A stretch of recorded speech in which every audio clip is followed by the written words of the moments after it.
Welcome back. Your stocks देख रहे हैं आप, और चलिए अब एक मैनेजमेंट को जोड़ लेते हैं, उनसे बातचीत करते हैं। कंपनी यूफ्लेक्स ने अपनी तीसरी तिमाही के नतीजे जारी किए हैं, जहां पर आय 3,612 करोड़ रही। एबिटा की बात करें तो 438 करोड़ रहा और मुनाफा 39 करोड़ देखने को मिला।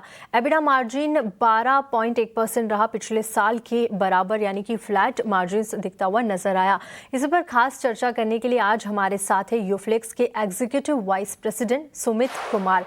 सुमित जी, आपका बहुत बहुत स्वागत है 18 नाउ स्वदेश पर। मैं तृप्ति बात कर रही हूँ और नतीजे हमने देखिए यहाँ पर रेवेन्यू, एबिटा और मार्जिन्स में अगर नज़र डालें तो ईयर ऑन ईयर बेसिस पर गिरावट देखने को मिल रही है।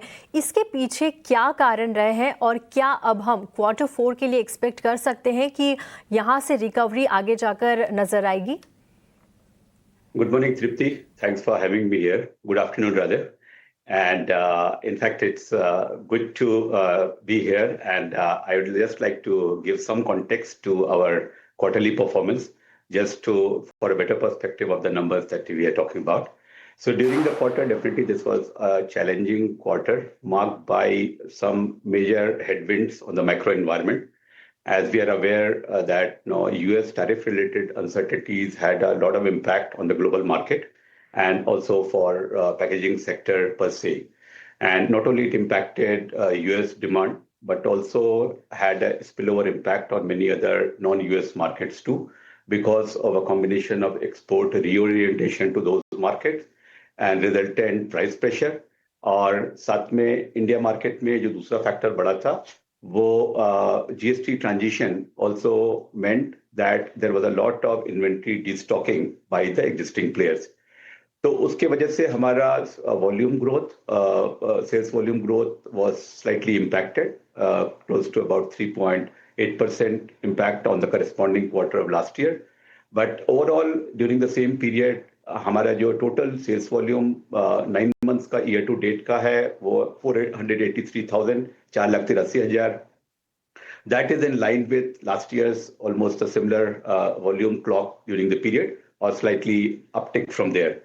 So third quarter के बावजूद हमने 9 months का performance हमारा उस level पे रहा है.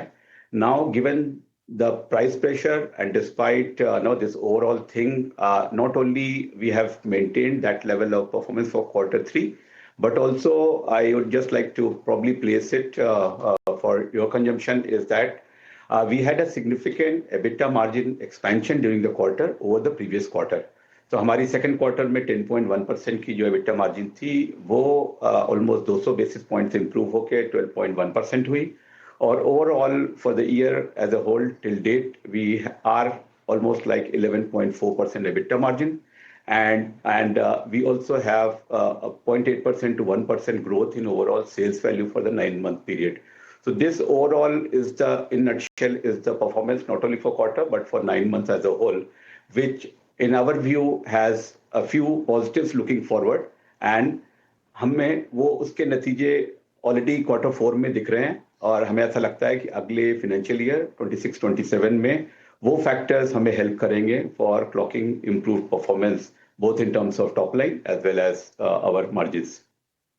ठीक है, यहाँ पर आपने 9th मंथ का आउटलुक दिया और देखिए क्वार्टर 2 से अगर कंपेयर करें तो यहाँ पर आपको अच्छा इम्प्रूवमेंट मार्जिन्स के लेवल पर भी नज़र आया, लेकिन करंटली थोड़ा सा अंडर प्रेशर है। इनपुट कॉस्ट और कम कीमत मिलने की वजह से मार्जिन्स थोड़े से प्रेशराइज्ड होते हुए नज़र आ रहे हैं। अब कंपनी घरेलू पैकेजिंग फिल्म मार्केट में कम कीमत वाले इम्पोर्ट के असर को किस तरह से कम कर रही है, इसके लिए क्या स्टेप्स आप उठा रहे हैं? तो ये घरेलू मार्केट में कम कीमत के इंपोर्ट का जो इम्पैक्ट था वो वाज वेरी डिस्टिंक्ट। ये क्लियरली क्वार्टर 3 में हमारे सामने था और इनफैक्ट इस पीरियड में despite the impact of that pricing pressure coming from cheaper imports we were able to achieve and this volume and also help sustain our margin, improve our margins.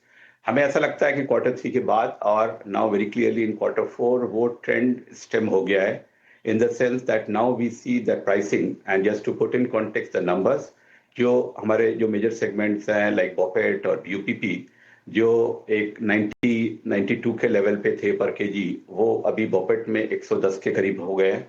So pricing pressure has not only eased, but pricing has significantly improved.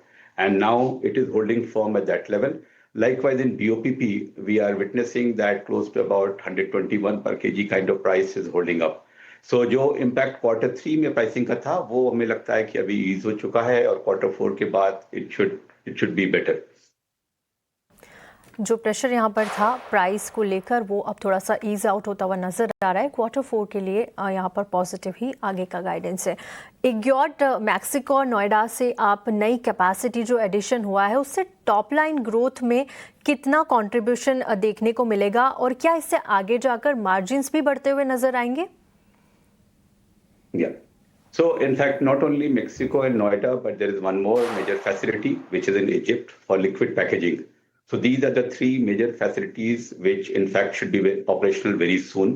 We are talking about 12 billion PACS की facility liquid packaging की, जो कि हमारी expansion के बाद size है India में सानंद में। उसी साइज की कैपेसिटी हमारी नियर कमिश्निंग स्टेज पे है इजिप्ट में, and that is high margin, expected high margin business. उसी तरह से हमारी मेक्सिको की आपने बात किया, मेक्सिको की WPP बैग्स की 80 मिलियन बैग्स फैसिलिटी, वो भी कमिश्निंग होने वाली है। और साथ में नोएडा की हमारी रिसाइकलिंग फैसिलिटी जो कि ऑलमोस्ट 40,000 टन के करीब है। तो इन तीनों फैसिलिटी की हम अगर बात करें तो हमारा जो ग्रोथ फोकस है वो हाई मार्जिन सेगमेंट में, और ऑल्सो इनमें से दो मेजर फैसिलिटी जो ओवरसीज में आ रही हैं, as a combined effect, it will have incremental positive impact on the additional revenues. And as I mentioned, क्योंकि ये high margin business segment में हमारा focus रहा है, strategic focus, ये expected है कि हमारी margins को further improve करेंगे। रेवेन्यू की आपने बात की तो हम देख रहे हैं कि 56% का जो रेवेन्यू है वो इंटरनेशनल मार्केट से आता है। रीसेंट के जो इंडिया यूएस की ट्रेड डील हुई, जो भी डेवलपमेंट्स हुए, उन सबको देखते हुए खास तौर पर यूरोप और अगर अमेरिका की बात करें तो इन रीजन से कितने इंक्रीमेंटल बेनिफिट्स आते हुए आगे नजर आएंगे? तो एक तो सबसे इम्पोर्टेंट है कि जो डायरेक्शन है वो डायरेक्शन है हमारे overseas contribution to overall revenues is increasing. If you actually see over the last 3-4 quarters, last year और so, it is now shifting more growth and more contribution from overseas business, number one. Second, in fact हमारा जो strategic focus investment है वो, as I talked about this facility in Egypt और Mexico की facility, ये दोनों से हमें इंक्रीमेंटल रेवेन्यू जो ओवरसीज से आएगा वो फर्दर इस ट्रेंड को कंटिन्यू करेगा। सो हमारा ज़्यादा कंट्रीब्यूशन ओवरसीज से आना है, और दूसरा ये पॉजिटिव है कि क्योंकि ये हाई मार्जिन बिजनेस एक्सपेक्टेड है ऑपरेशनल होने के वेरी नियर फ्यूचर, इसका इम्पैक्ट मार्जिन्स पे भी आएगा और साथ में कंट्रीब्यूशन ओवरसीज बिजनेस का फर्दर बढ़ेगा ओवरऑल मिक्स में। जाकर ओवरऑल बिजनेस यहाँ पर बढ़ने का अनुमान है। सुमित जी, बहुत बहुत शुक्रिया आपका हमारे साथ जुड़ने के लिए और इस तमाम चर्चा के लिए, और आगे के लिए बहुत बहुत शुभकामनाएं आपको। Thank you so much Tripti, thanks for having me here, thank you. फिलहाल हमने यूफ्लेक्स के मैनेजमेंट से बात की और चलिए क्विक राय हरीश जी से भी ले लेते हैं। हरीश जी, यूफ्लेक्स के नतीजे आए हैं, यहाँ पर देखिए थोड़ा सी कमज़ोरी हमें रेवेन्यू, एबिडा और मार्जिन्स के फ्रंट पर देखने को मिली है। आपकी क्या राय होगी आगे के लिए? तो जो मैनेजमेंट है वो काफ़ी ऑप्टिमिस्टिक नज़र आ रहे हैं। तृप्ति जी, अगर देखा जाए तो चार्ट स्ट्रक्चर से भी मुझे लग रहा है कि पार्टिसिपेंट पहले से एंटिसिपेट कर रहे थे स्टॉक में कि रिजल्ट्स थोड़ा बहुत खराब रहेंगे। उसके चलते हमने देखा है तो लास्ट 6 मंथ्स में स्टॉक में 20% का डाउनटिक देखने मिल रहा था। तो और टेक्निकली देखा है तो स्टॉक एग्जैक्टली सपोर्ट्स के आसपास आ चुका था 440, वहां से रिकवरी भी देखने मिल रहा है। मुझे लग रहा है कि स्टॉक एक स्ट्रॉन्ग सपोर्ट्स के आसपास है। अगर आने वाले दिनों में, अगर मुझे लग रहा है कि जैसे मैनेजमेंट ने बताया कि आने वाले दिनों में अगर अच्छा बन सकता है, अगर रिजल्ट्स फिर से यहाँ से अच्छे आ सकते हैं, तो बिल्कुल यहाँ पे स्टॉक में रिकवरी देखने मिल सकता है। इमीडिएट इसमें टेक्निकली देखा है तो 550 के आसपास एक खड़े है, अगर इसके ऊपर निकलता है तो मुझे लग रहा है कि फिर से एक बार अपसाइड मूव देखने मिल सकता है, जो कि ऑलमोस्ट 650 के आसपास लेवल्स देखने मिल सकते हैं। तो ओवरऑल स्ट्रॉन्ग सेटअप है, 440 के आसपास स्ट्रॉन्ग सपोर्ट से, और किसी के पास लॉन्ग है तो मुझे लग रहा है कि 440 का स्टॉप लॉस बने रह सकते हैं। फ्रेश बाइंग भी किया जा सकता है करंट लेवल से भी, लेकिन उसमें भी मुझे लग रहा है कि 440 का स्टॉप लॉस मेंटेन करना चाहिए यूफ्लेक्स में। 440 का एक स्टॉप लॉस आपको मेंटेन करना चाहिए यूफ्लेक्स के लिए। चलिए इसी के साथ योर स्टॉक के फर्स्ट एडिशन को यहीं समाप्त करेंगे। हरीश जी, बहुत बहुत शुक्रिया आपका हमारे साथ जुड़ने के लिए और हमारे दर्शकों को गाइड करने के लिए। शुक्रिया। चलिए इसके साथ वक्त एक छोटे से ब्रेक का। ब्रेक के बाद जल्द लौटेंगे और फिर से आपके सवालों को शो में शामिल करेंगे। जल्द लौटते हैं।